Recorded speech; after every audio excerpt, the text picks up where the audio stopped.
Hi grade 8s, these are the solutions for the evidence of learning for week 2 lesson 3 Venn diagrams.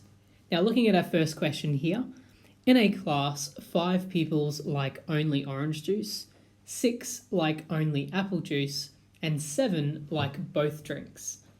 8 pupils do not like either drink. Question A is asking us to draw a Venn diagram to represent this situation. Now, when we draw a Venn diagram, the first step is to always draw the universe. So a big rectangle where our Venn diagram is going to go inside. Secondly, we draw our 2 circles to represent our 2 outcomes. And finally, we label our outcomes. So the first one is orange juice. I'm just going to call it OJ. And the second is apple juice. I'll call it AJ.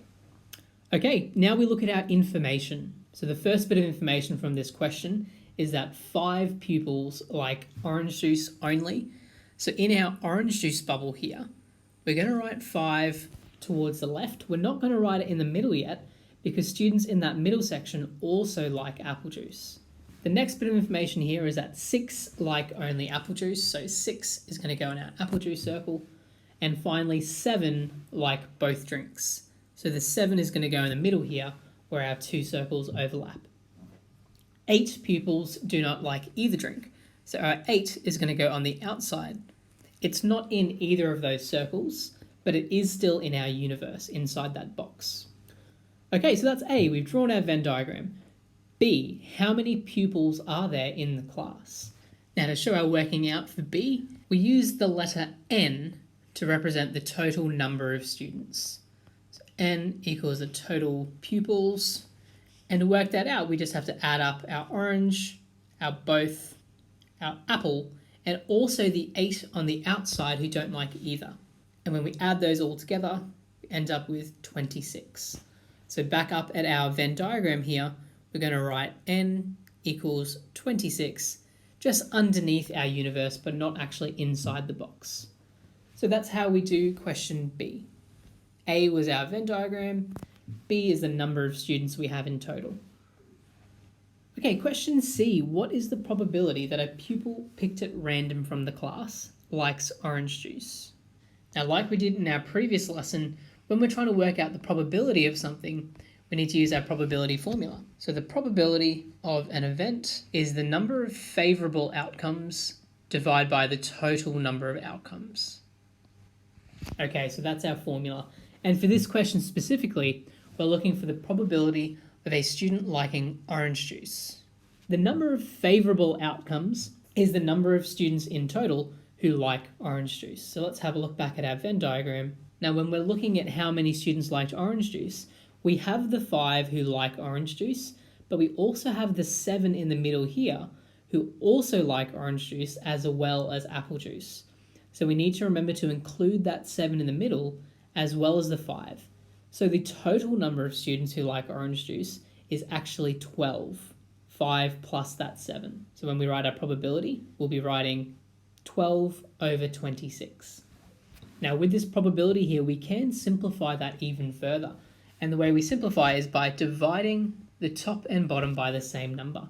So what can we divide both 12 and 26 by? Well, looking at that, the highest number we can divide them both by is just 2. So they're both even numbers. We can divide them both by 2, and we end up with 6 over 13.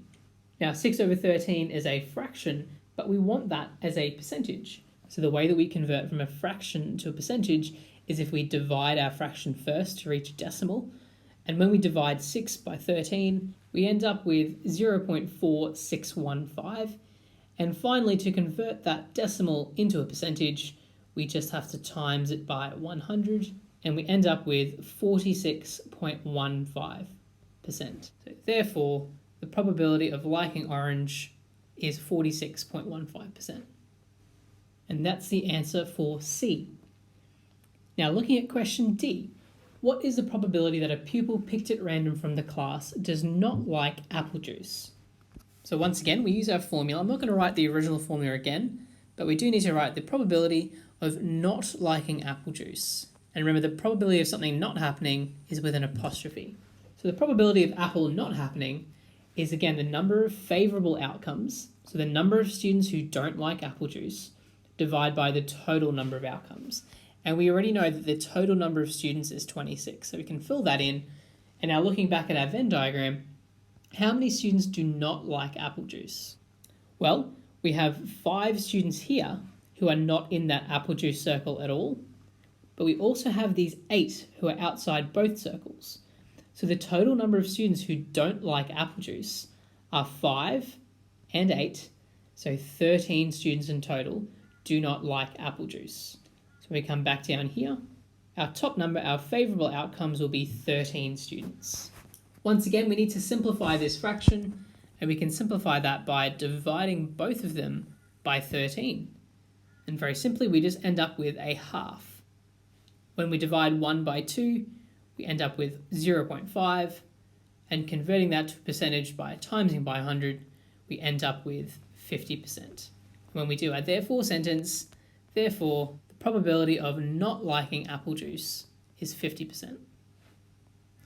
And finally, question number E, what is the probability that a pupil who likes apple juice also likes orange juice? And we already know that we had that 7 in the middle, which means there are 7 students who like both of them. So using our probability formula, let's write the probability of liking both. The number of favourable outcomes was the number of people who do like both, which was 7.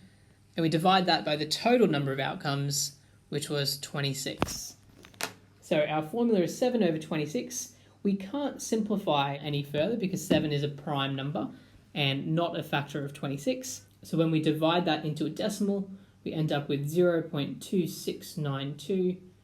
And finally, converting that into a percentage, our final answer is 26.92%. So therefore, the probability of liking both is 26.92. And that's how we draw a Venn diagram and calculate probabilities from that data.